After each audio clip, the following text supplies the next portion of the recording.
오늘 하박국서 이제 마지막 시간입니다. 지난 시간은 시기오롯이라는 장르의 수금을 통해서 연주한 기도 겸 노래다 이렇게 말씀을 드렸어요. 아시는 대로 히브리 음악은 느릿느릿하고 저음으로 이렇게 일방적인 패턴이 형성되어 있습니다. 근데 왜 이 노래는 빠른 비트의 장르로 음악을 사용했을까? 그렇다면 이 노래는 분명 어떤 즐겁고 기쁜 소식이 있을 텐데, 물론 희망에 담긴 소식이 있지만 그 앞 전반에 걸친 모든 내용은 재난과 재앙을 소개하는 내용이에요. 이게 뒤섞여 있어요.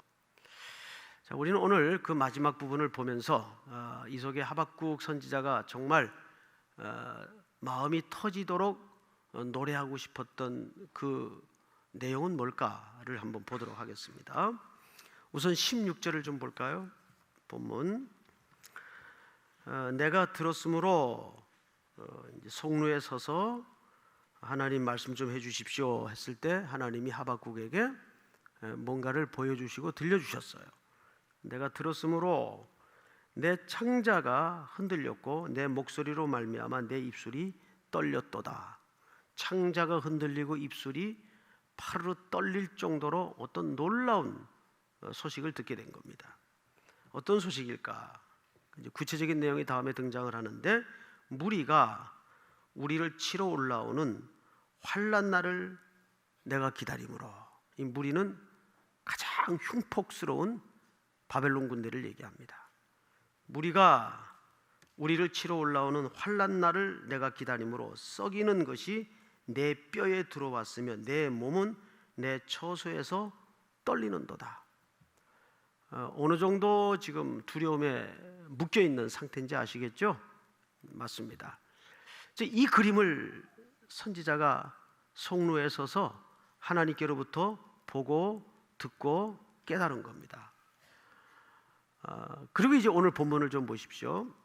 17절. 비록 무화과 나무가 무성하지 못하며, 아주 유명한 고백이죠. 포도나무에 열매가 없으며 감람나무에 소출이 없으며 밭에 먹을 것이 없으며 우리의 양이 없으며 외양간에 소가 없을지라도. 뭐가 없다가 무려 대여섯 번 등장을 합니다.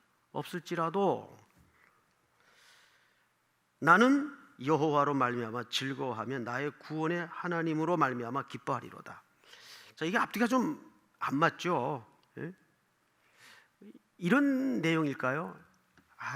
그냥 어떤 재난이 와도 나는 하나님 한 분 있으면 넉넉히 극복해낼 수 있다.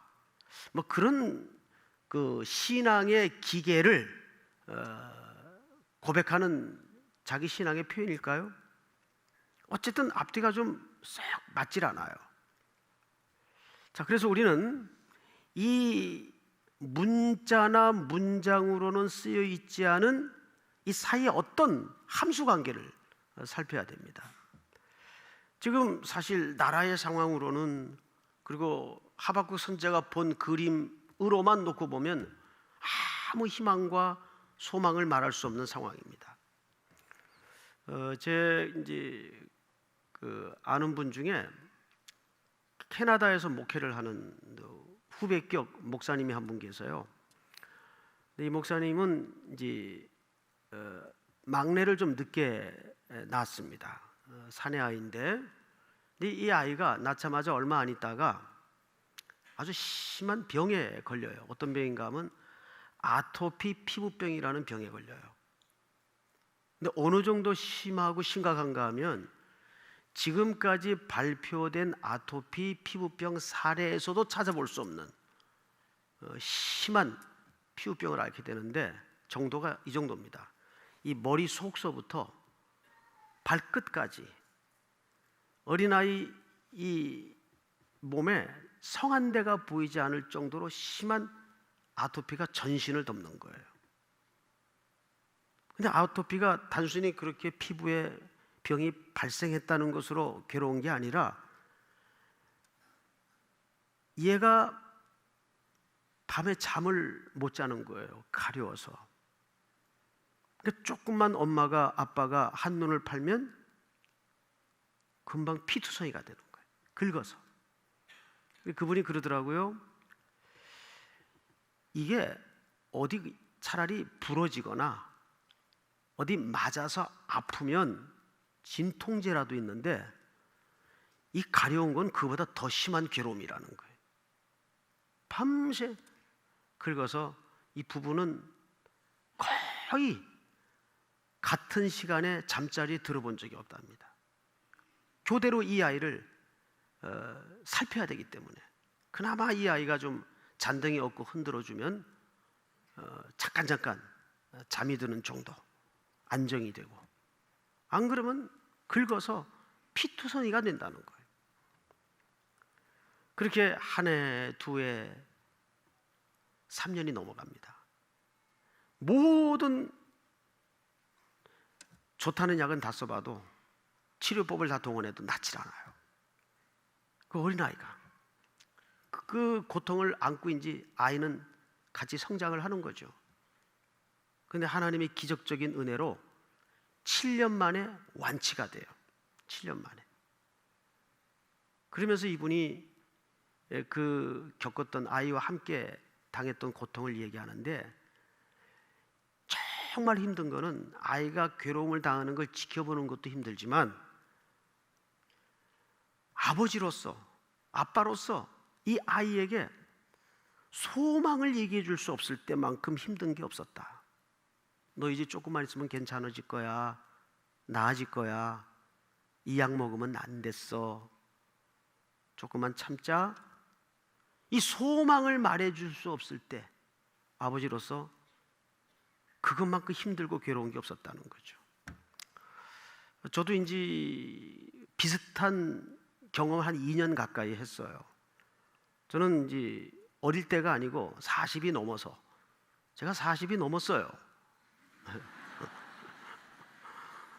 40이 넘어서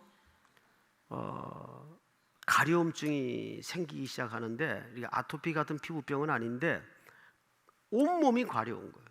잠을 못 자요. 그냥 자다가 후딱 나와서 소파에 앉아가지고 그냥 긁는 거예요. 미치는 거죠. 근데 어른은 절제라도 하잖아요. 이러면 안 된다. 견뎌야 된다. 근데 아이는 그걸 못 하는 거죠. 근데 그 고통을 겪고 있는 아이를 향해서 부모가 희망과 소망을 말해줄 수 없을 때만큼 힘든 게 없더라는 거죠.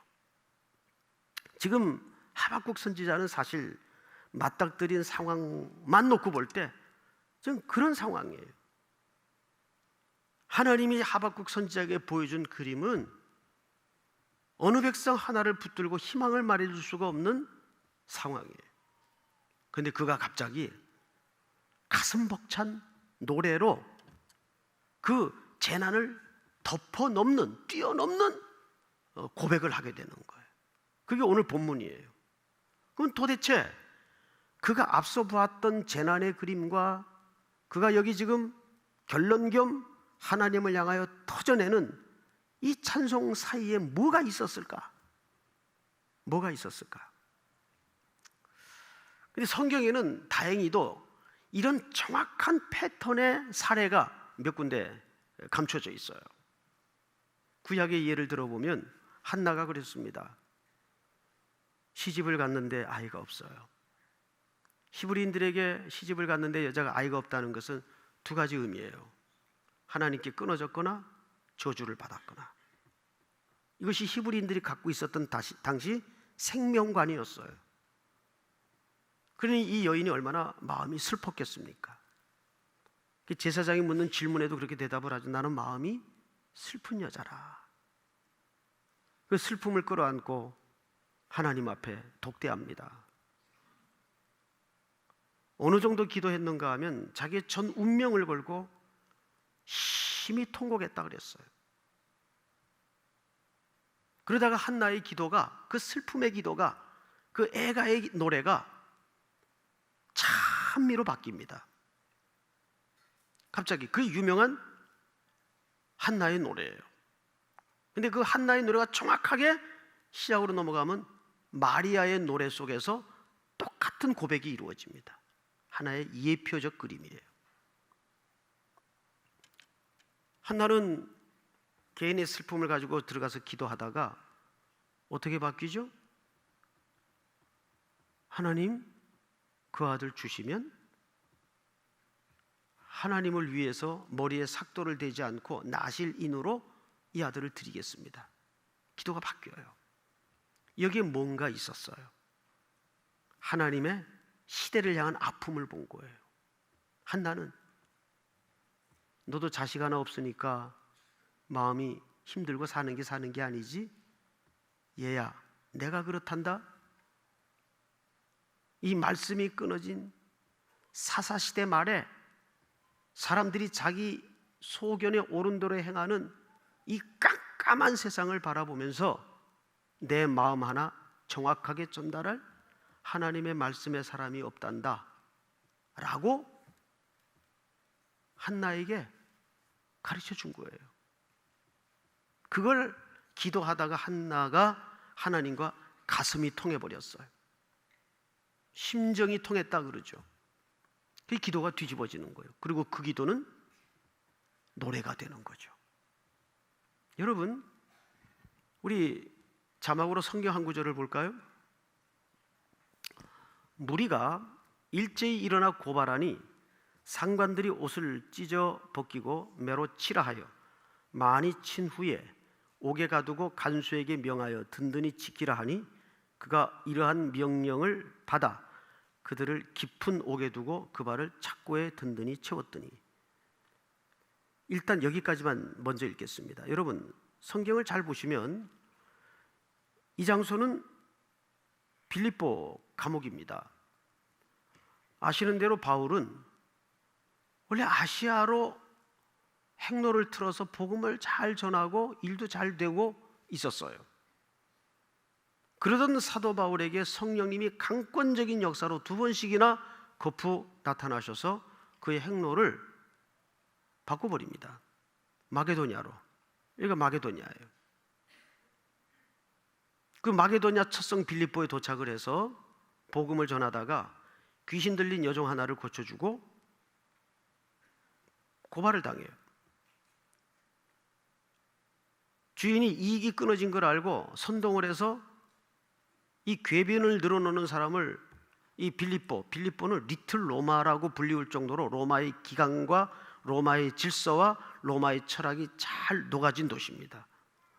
혼란을 용납하지 않는 도시예요.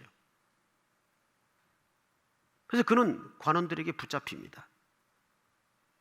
그리고 하루 종일 매를 맞아요. 여러분, 이 사람이 물리적인 그 신체적 가격을 입으면 모든 정서가 함께 무너져요. 그래서 사람은 물리적으로 폭력을 쓰거나 때리는 게 아니에요. 그걸 하루 종일 매질을 당합니다. 그리고 본문에 본 대로 양발을 벌려서 길다란 막대기 양 끝에 구멍을 뚫어서 착고를 채워놔요. 그리고 일반 감옥이 아닌 사형수들이 중형 받은 사람들이 가두어지는 지하 감옥에다가 가둡니다. 그런데 오늘 25절을 한번 볼까요? 16장 25절. 자, 한번 같이 읽겠습니다. 시작. 한밤중에 바울과 실라가 기도하고 하나님을 찬송하며 죄수들이 듣더라. 네, 25절에 보시면 한밤중에 바울과 실라가 뭐 했다고 돼 있죠? 기도했다고 돼 있어요. 그리고 그 기도가 뭘로 바뀝니까? 찬송으로 바뀌어요. 그리고 그 기도와 찬송을 온 죄수들이 듣더라. 여기 듣더라라는 말은, 이 말은 성경에 딱 여기만 등장을 합니다. 듣더라. 자, 이제 자막을 좀 치워도 되겠습니다. 바울이 여기서 무슨 기도했을까요, 여러분? 여러분이 바울의 입장에서 한번 이입을 시켜 생각을 해보세요. 제가 바울의 입장에서 한번 생각을 해봤어요. 너 같으면 무슨 기도했겠냐? 답이 딱 나오더라고요. 이렇게 기도했을 것 같아요. 100%. 하나님, 거 봐요. 내가 언제 여기 온다 그랬습니까? 내가 아시아 쪽으로 일 잘하고 있었는데, 일도 잘 되고 있었는데 왜 고집 피워가지고 갑자기 내 인생을 방향을 틀더니 순풍은 고사하고 매질이 뭡니까? 내가 여기 유람 왔습니까? 관광 왔습니까? 이 기도 안 했을까요? 그러다가 이 고난이라는 과정을 통해서 바울이 자기의 짧았던 다메섹 언덕에 붙들린 이후의 여정을 돌아보게 됐겠죠. 이게 뭘까? 서서히 희미한 그림이 드러나는데, 자, 루스드라에서 제일 먼저 디모데를 만납니다. 디모데는 혼혈일이면서 이중 언어가 가능한 사람이에요. 그리고 커플이 바뀌죠. 바나바하고 대판 싸웁니다. 마가 때문에. 데려가자, 못 데려간다. 그럼 우린 여기서 이 정도에서 끝나는 게 낫겠다. 그래서 바나바하고 끝내요. 그리고 바울은 누구와 짝을 맞추냐면 실라라는 인물과 짝을 맞춥니다. 바울과 실라. 오늘 여기 등장하죠? 실라는 로마 사람이에요. 혼혈인 그리고 로마 사람.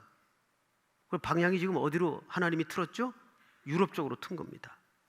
그리고 이 빌립보는 리틀 로마라고 불리울 정도로 원래는 이 도시가 야만의 도시입니다. 로마가 질서를 잡기 위해서 퇴역 장성들과 군인들을 대거 이주시켜서 이 도시를 압축된 로마로 만들어 놓습니다. 군인들이 그런 거 잘하잖아요. 밀어붙이고 판가리하고 하는 거 잘하잖아요.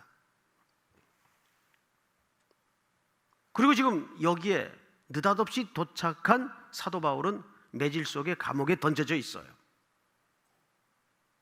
기도하다가 바울이 내가 풀려나느냐 안 풀려나느냐, 매질을 당하느냐 편안히 가느냐, 이 지역적인 문제를 뛰어넘어서 하나님의 통치와 역사와 손길을 본 거예요. 그렇구나. 나의 고난과 나의 환난과 나의 눈물과 나의 매질당함을 통해서 하나님은 이 복음이, 이 구원의 복음이 이방의 중심이었던 로마를 향하여 가고 있었구나. 이 불붙여진 복음이 로마를 향하여 가고 있었구나. 이 하나님의 경영에 눈이 떠지고 열어지는 순간 그는 감당할 수 없는 벅찬 영혼으로 노래를 하지 않을 수가 없었어요. 만약에 우리 일반적인 상상처럼 사도 바울이 그냥 풀려나는 게 기도 제목이었다면 그 후에 옥문이 열렸어요, 안 열렸어요? 열렸습니다. 터가 움직이고 사슬이 풀어지고 옥문이 열렸어요. 근데 바울이 그때 도망 나갔나요? 아닙니다. 그대로 앉아 있었어요. 그리고 모시고 나가라 그랬어요. 너희들의 잘못을 직고하고 나를 모시고 나가라. 그때 도망가지 않았어요. 바울은 알았어요. 내가 편하게 살고 가난하게 사는 게 중요한 게 아니었구나. 나의 매질과 환난과 눈물과 고난을 통해서 이 복음이 하나님의 경영하시는 손길에 의해 로마로 향하고 있구나. 이 하나님의 경영에 눈이 열어진 거예요. 그러면서 이 칠흑 같은 감옥에서 그 눈물의 기도가 눈물의 찬양으로 바뀌는 겁니다. 그러면 왜 옥토가 흔들리고 사슬이 풀어지고 감옥문이 열렸을까요? 그것은 장차 땅끝을 향하여 구원받을 백성들에게 선포될 복음을 통해서 자유함을 얻게 될 하나님의 택한 백성들이 이루어질 결과를 사도 바울에게 미리 보여주는 겁니다. 너의 전하는 복음을 통해서 온 땅의 백성들이 이 은혜를 누리게 될 것이다. 그 궁극적 구원의 하나님의 경영을 그가 보는 순간 이해할 수 없었던 매질, 아픔, 굶주림, 헐벗음, 이것을 뛰어넘는 하나님의 경영에 대한 경탄과 노래를 멈출 수가 없었던 겁니다.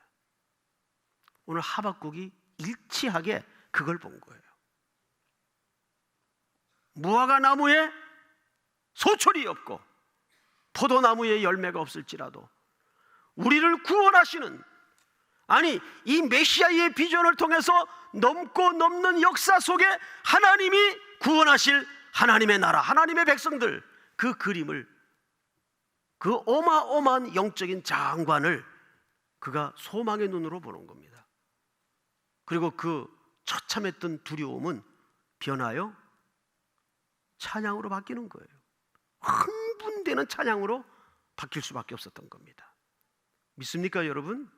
이것이 오늘 하박국 선지자가 여기서 집어들었던 승리의 궁극적 깃발이었어요.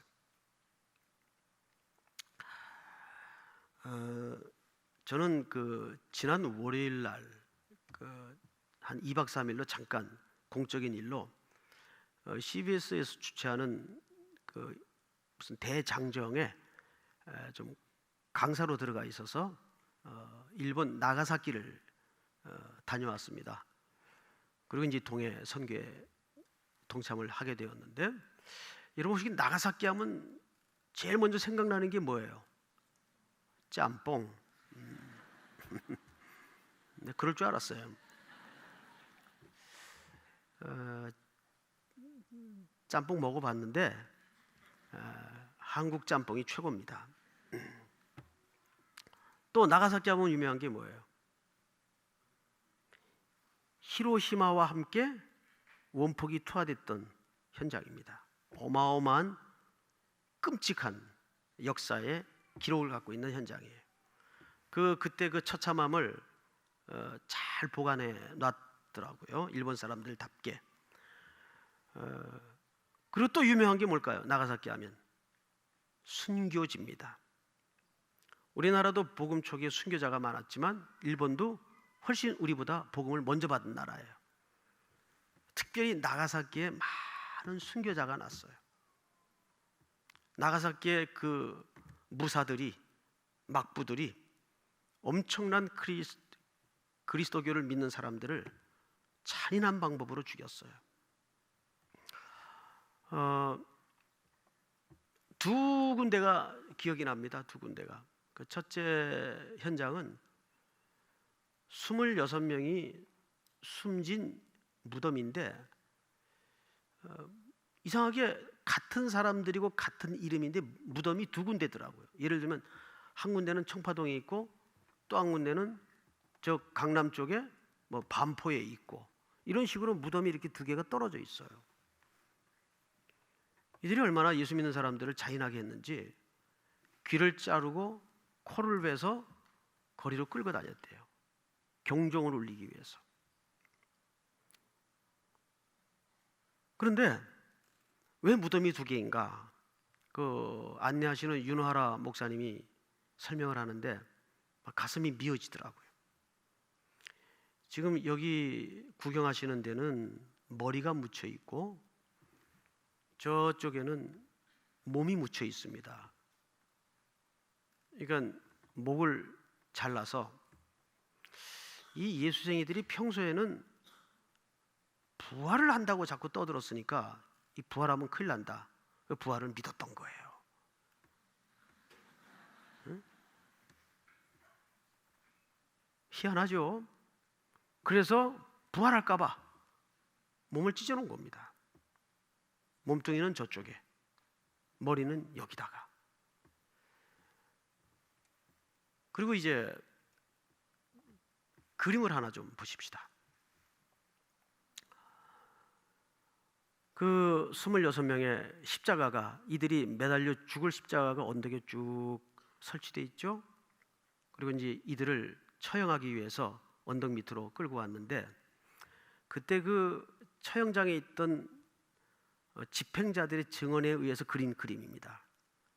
도착하자마자 순교당할 26명의 그리스도인들이 자기가 매달릴 십자가를 향해서 뛰더래요. 곧 만날 주님과의 영광의 입맞춤을 위해서. 지금 맨 앞에 두 팔을 벌리고 뛰는 사람 보이죠? 이 가파른 언덕에 어린아이도 하나 있어요. 어린아이도 있었답니다. 내가 매달릴 십자가를 향해서 이들이 뛰는 거예요. 참 예수 믿는다는 게 뭐냐에 대한 실제를 살았던 사람 같아요. 이들은 분명한 소망이 있었어요. 사랑하는 성도 여러분, 자신의 십자가를 향해 기뻐하며 달려가는 순교자들, 제목이 있죠.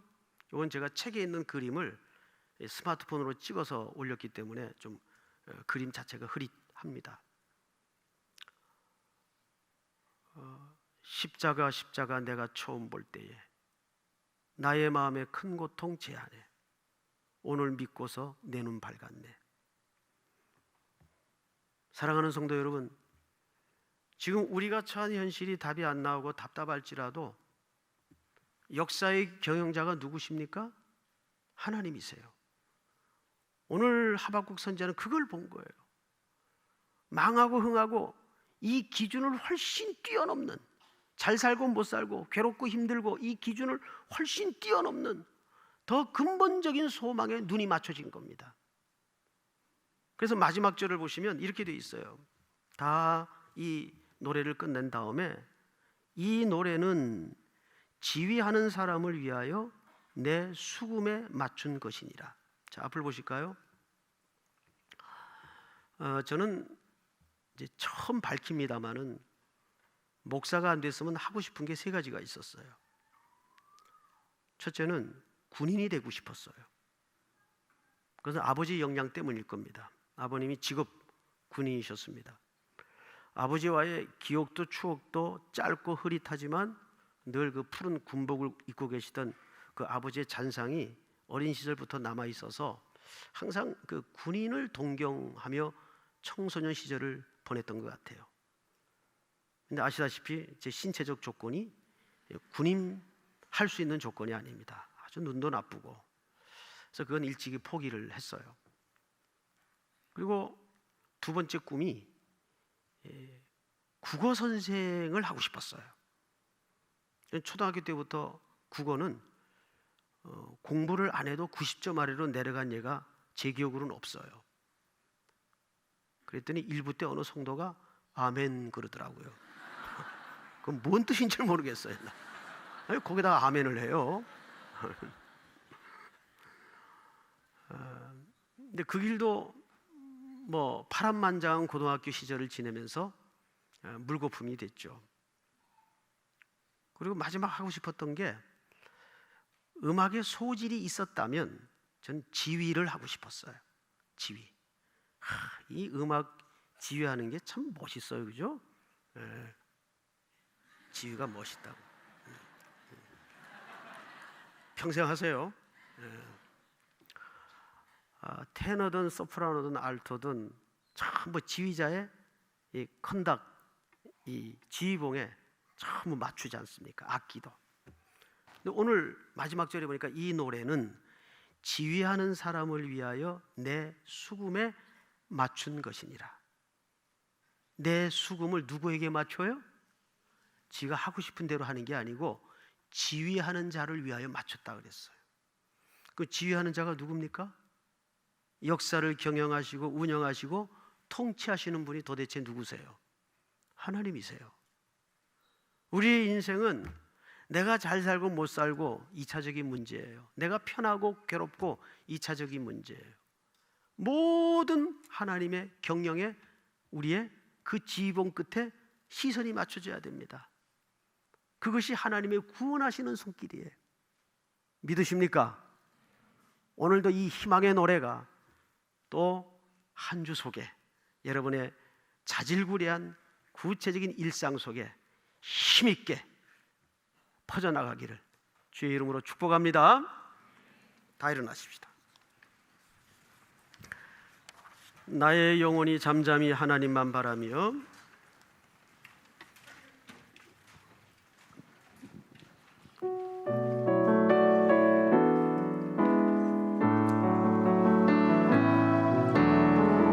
나의 영혼이 잠잠히 하나님만 바라며 나의 구원이 그에게서 나는도다.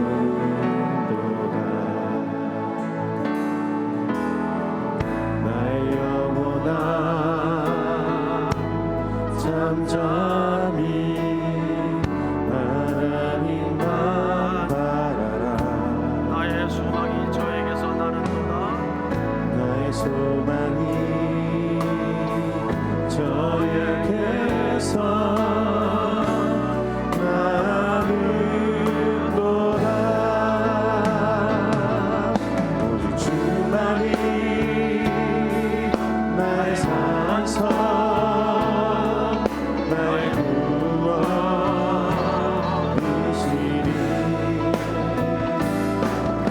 오직 주만이 나의 산성 내가 요동치 아니하리. 오직 주만이 오직 주만이 나의 반석 나의 구원이시니 나의 구원이시니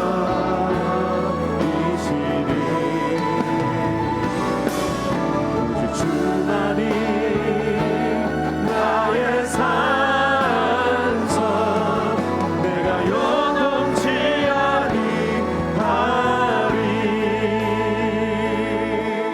우리 서신처럼 한번 눈을 감고 제가 여러분들에게 드리는 제목에 귀를 기울여 주십시오. 요즘은 하루를 사는 게 엄청난 것 같아요. 하루가 엄청나요.